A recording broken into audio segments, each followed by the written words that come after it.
প্রিয় BA fifth সেমিস্টারের ছাত্রছাত্রীরা, আজকে আমি যে বিষয় নিয়ে আলোচনা করব সেটি হচ্ছে তোমাদের যাদের হিস্ট্রি জেনারেল পেপার রয়েছে DSEA2 ইউরোপিয়ান ইতিহাসের কিছু দিক, সেই সাবজেক্ট থেকে আমি তোমাদের অলরেডি লাস্ট মিনিটের সাজেশন গুরুত্বপূর্ণ বাছাই করা প্রশ্নগুলো নিয়ে আলোচনা করে দিয়েছি। প্রিভিয়াস ভিডিওতে তোমরা সেই সম্পূর্ণ সাজেশনের ভিডিওটি পেয়ে যাবে এবং এই ভিডিও ডেসক্রিপশন বক্সেও তোমরা লিঙ্ক পেয়ে যাবে, তোমরা সেখান থেকেও দেখে নিতে পারো।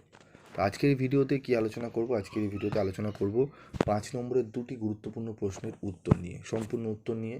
তো তোমরা খাতায় প্রশ্নের উত্তরগুলো নোটস করে নাও, দিয়ে এই প্রশ্ন দুটো ভালো করে পড়ো এবং বাকি কোন কোন প্রশ্নের উত্তর তোমাদের লাগবে তোমরা কমেন্ট বক্সে লিখে জানিও।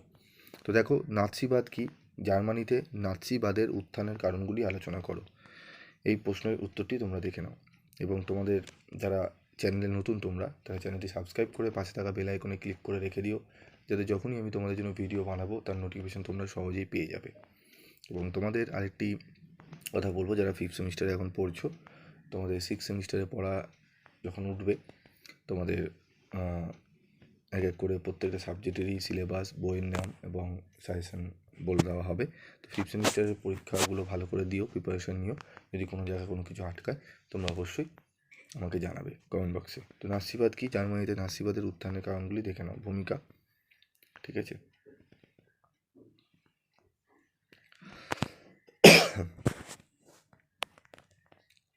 উত্থানের কারণ,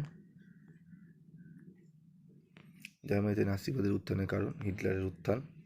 নাৎসিবাদের অর্থ: এসএ এবং এসএস বাহিনী।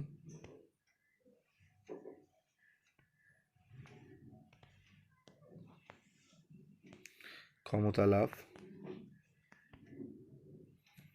ক্ষমতা লাভ দেখে নাও।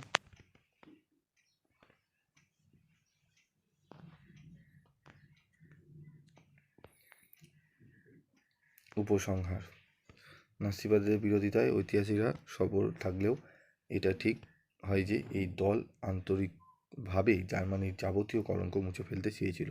যুদ্ধবিধ্বস্ত এবং বিজয়ী শক্তিবর্গ কর্তৃক লুণ্ঠিত জার্মানির সর্বহারা মানুষ হিটলারের মধ্যেই তাদের ঘুরে দাঁড়ানোর শক্তি খুঁজে পেয়েছিল। নাৎসিবাদের উত্থান সমকালীন ইউরোপীয় রাজনীতিতে আলোড়ন সৃষ্টি করেছিল। এবার দেখো, মিটারনিকের ব্যবস্থা কাকে বলে? মিটারনিক ব্যবস্থা সম্পর্কে টিকা লেখো। দেখে নাও, মিটারনিক ব্যবস্থার বৈশিষ্ট্য দেখবে।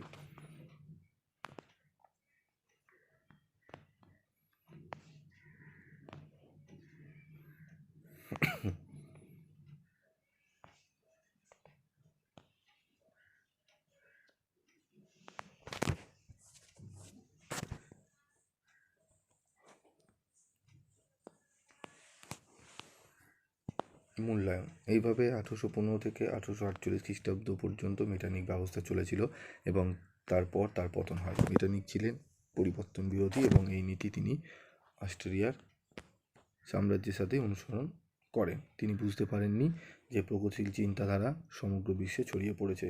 তার কতগুলি উক্তি বিশেষভাবে উল্লেখযোগ্য। তিনি অস্ট্রিয়ার সাম্রাজ্যের স্বার্থ ভেবেই ইউরোপীয় শাসকদের বলতেন, শাসন করো, সংস্কার করো না। ফ্রান্সের সর্দি হলেই সারা ইউরোপীয় হাসতে আরম্ভ করে। সবশেষে তিনি স্বীকার করেন যে তিনি স্রোতের বিরুদ্ধে সাঁতার কেটেছিলেন, যা তার ভুল হয়েছিল।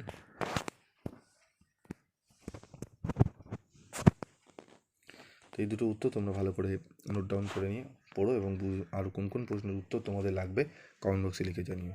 এবং তোমরা জানো, তোমরা যারা ফিফথ সেমিস্টারে এখন পড়ছো তারা বিগত ফার্স্ট সেমিস্টার থেকে তোমরা পিবি স্টাডি ক্লাসের সাজেশন ফলো করছো এবং তোমরা জানো 90 থেকে 95% প্রশ্ন কমন আসে।